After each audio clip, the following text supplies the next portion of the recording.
At this hour, Israeli forces are advancing through the outskirts of Gaza City, preparing for offensive operations on the center of that city. Those operations are expected to culminate full force by mid-September. Haaretz is reporting that the IDF is firing artillery shells into unpopulated areas to encourage civilians to evacuate. The problem, once again, is that Hamas is reportedly threatening residents who try to flee. Israel yesterday released a recording of this desperate call from a Gaza City man calling the government coordination hotline. Here it is.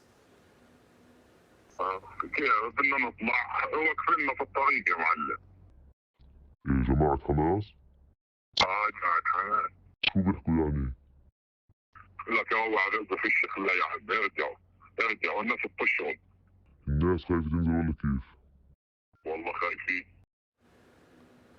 Israeli Prime Minister Benjamin Netanyahu saying today that Hamas's statement of a desire for a comprehensive deal to end the war is, quote, spin.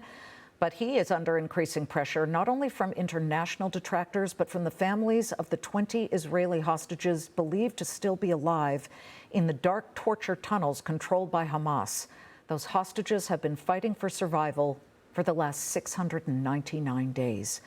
Few understand the toll of this battle for Israel's survival more than my guest, Israeli ambassador to the United States, Yechiel Leiter, whose son Moshe was killed in action on November 10th, 2023 in the northern Gaza Strip. Major Moshe Leiter was serving as a military paramedic when he stepped into a Hamas booby trap that ended his life.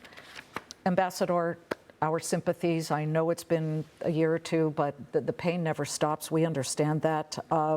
We're about a month away from the 2-year mark of Hamas invading Israel and killing 1,200 mostly civilians, both international and Israeli.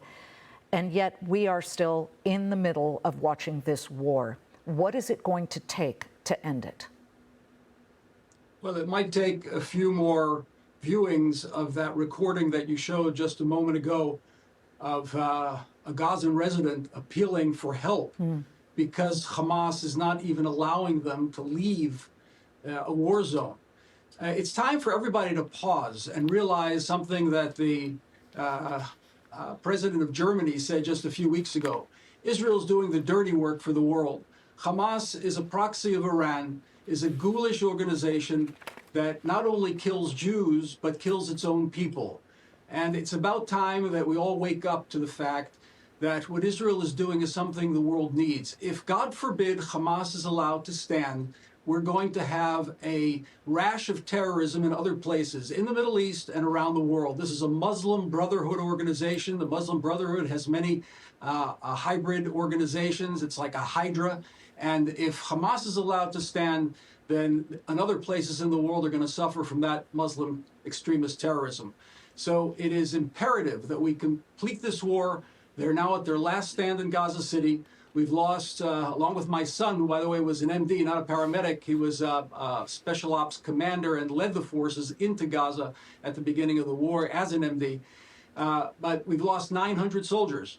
And what's happening now with these accusations about us starving Gazan residents, it's all one big lie. It began with the International Criminal Court condemning our prime minister as a war criminal. And that's now spread like contagion around the world. It's like killing my son twice. It's like killing our 900 soldiers once again. And now it's been revealed that the chief prosecutor of the International Criminal Court is nothing but an alleged rapist. So a sexual predator made charges against the prime minister of Israel, and that spread, and everybody is now charging us. We've actually delivered over 2 million tons of food into Gaza.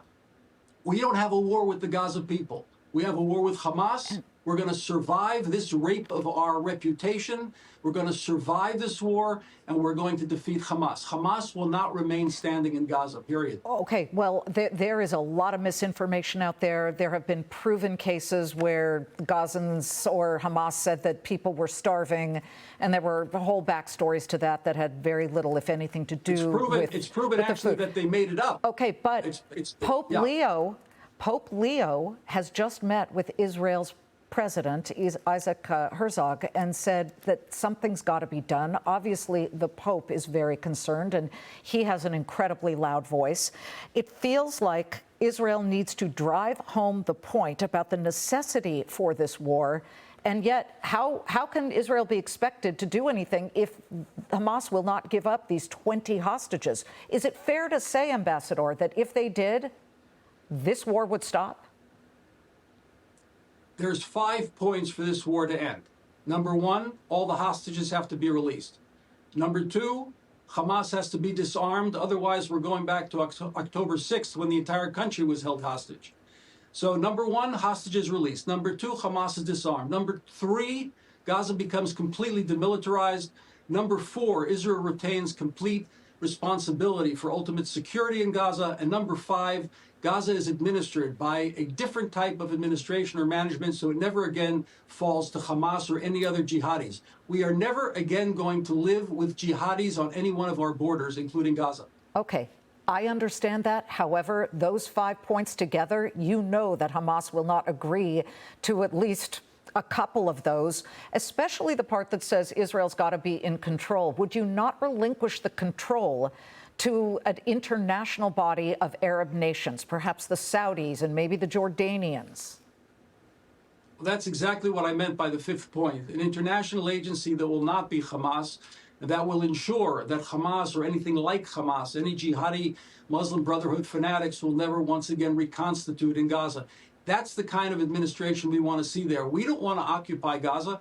We have no interest in managing 2 million people, but it'll have to be an agency, a management consortium of people that are really concerned about the people of Gaza, not like, the president of France who makes all sorts of statements about Palestinian statehood while our hostages are rotting in the tunnels.